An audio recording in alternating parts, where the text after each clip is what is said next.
नमस्कार साथीहरू, तपाईँलाई जति पनि यो फोटो प्ले भइरहेको देखिरहनु भएको छ, यो चाहिँ भिभो V50बाट चाहिँ खिचेको फोटोहरू जति पनि तपाईँले यहाँ देख्दै हुनुहुन्छ।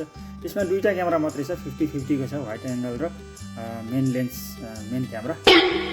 टेलिफोटो चाहिँ छैन, टेलिफोटोको लागि चाहिँ राखेको छैन भिभोले। अरू सब ठिक छ। फोटो के कस्तो लाग्छ हेर्नलाई यसको चाहिँ अब कतिको साफ्टनेस आएको छ होइन, के कस्तो आएको छ सबै एङ्गलहरू मैले युज गरेर खिचेको छु, जानी नजानी के कस्तो लाग्छ। भिभो V50 हो। तपाईँलाई किन्ने यदि मन छ, किनिसक्नु भएको छ भने पनि यसबाट केही तपाईँहरूले चाहिँ अनुमान गर्न सक्नुहुन्छ, किन्ने नकिन्ने के गर्ने भनेर होइन। यसको प्राइस चाहिँ साथीले किनेको हो, मैले चाहिँ यसो फोटो गरेर चाहिँ तपाईँहरू सामु ल्याउँ भनेर ल्याएको हो होइन। र के कस्तो लाग्छ फोटो कलेक्सन तपाईँहरूलाई मैले सो गर्दैछु, हेर्नु होला के कस्तो लाग्छ। मन परेमा लाइक, सेयर, कमेन्ट, सब्सक्राइब पनि गर्नु होला च्यानललाई भन्दै अहिलेलाई तपाईँहरूबाट यो भिडियो छोड्दै बिदा।